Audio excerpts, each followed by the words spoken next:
لا كل ماتش تصير فيه بوليميك يكون موجود فيها. لهنا انا لو ما صغير اداره التحكيم عليه خاطر انت في حساسيات. كيفاه؟ فرج عبد اللوي بالنسبه لي انا كان اليوم كان جيت في اداره التحكيم ما نحطوش في مباراه الترجي. نحكي ما بتحطه في ماتش شكون؟ ما نحط شكون هذاك؟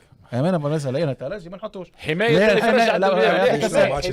مش ما قلتلكش ما يزفرش. لا يجم يزفر. ما دخلنيش في مداخل الاخرى بشير. انا واضح والناس تفهم في الكوره وقدامي تبارك الله جيل قديم جيل جديد جيل مازال ما عمل حتى شيء يعرف باش ما يصيرش حساسيات. لان احنا اليوم ما عندناش المونتاليتي اللي والله يزفر مليح وباهي وكذا. ما قلتش خايب يعطيك الصح.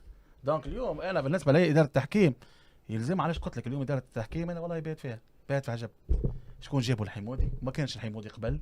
كيفاش جاء وشكون جابه وشكون حطه والراجل كيفاش يخرج وقتاش يخرج وبيانات وبلاغات يعمل كوميونيكاسيون يعمل كارثه. مش هو اللي حتى اللي معاه ما تعرفش عليه وقتاش يخرج. مراد بن حمزه مشى وخرج ويخرج شكون الغير يقول لك انا راهو كان موجود راني انا نعطي الفائده والاخر يخرج من غاديك ينظر والناس ما تفهم حتى شيء.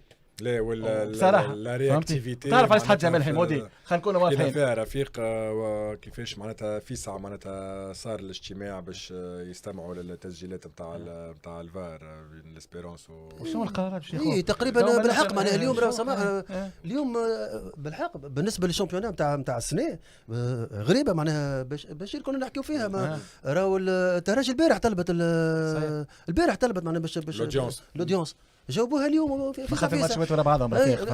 اما وقت اللي سي اس اس طلبت جاوبوها بعد 48 وقت اللي الكلوب طلبت جاوبوها بعد ايامات.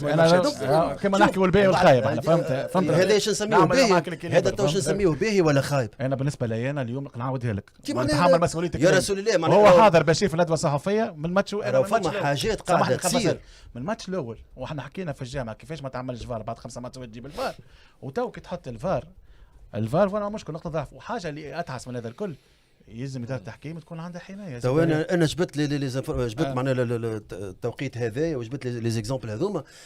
كي تسمع انت كي تسمع باللي ديتاي هذوما علاش مع الترجي الرياضي التونسي يصير هكا ومع النادي الرياضي الصفاقسي يصير هكا ومع النادي الافريقي اختلاف. وحدك شو تقول يا رسول الله؟ حسن نيه معناها الكلوب عيطوا لها ما مشاتش. سي اس اس عيطوا لا وقتاش ما مشاتش الكلوب يا بشير؟ وقتاش ما مشاتش الكلوب؟ وقتاش ما مشاتش؟ بعد 10 ايام راهو الكلوب ما مشاتش. والسي اس اس عيطوا لها بعد 48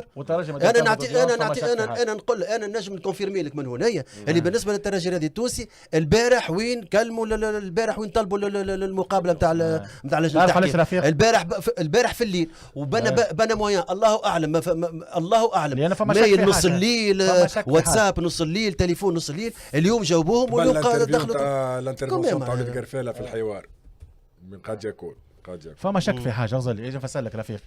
الناس كل تعرف اللي عندها الناس كل عندها خيوطها والناس كل عندها كواليسها. جات معلومه سامحني رفيق قالت علنا جات معلومه الترجي شك في حاجه واليوم زاد اكد قرفاله قال سمعنا اصوات هو وسي يزيد المنصوري اصوات قال اصوات في غرفه الفرج. انا قلت اصوات غريبه ولد بسم الله معناها مش وحده صراحه نتصور فما ما يقال مش وليد برك وليد هذاك علاش باش تم فتح تحقيق. يعني نحكي بالله سامحني تو يقول وليدك حاجه ما اسمحهاش. اي بالله سامحني معناها الاصوات باش يكونوا اصوات شكون تمام يا اما لي زاربيتر يا اما بوسيبل لي تكنيسيان سينو حسب الكلام نتاع قرفاله وجنات الدين فما لا هذاك علاش باش تنفع. تعرف الغريبه اش معناها؟ ما عقلوش الاصوات باريتي. تعرف الغريبه اش معناها؟ يا اما يكونوا مسؤولين من جمعيات اخرين وفي وسط الفان يا اما يكونوا ولاد بسم الله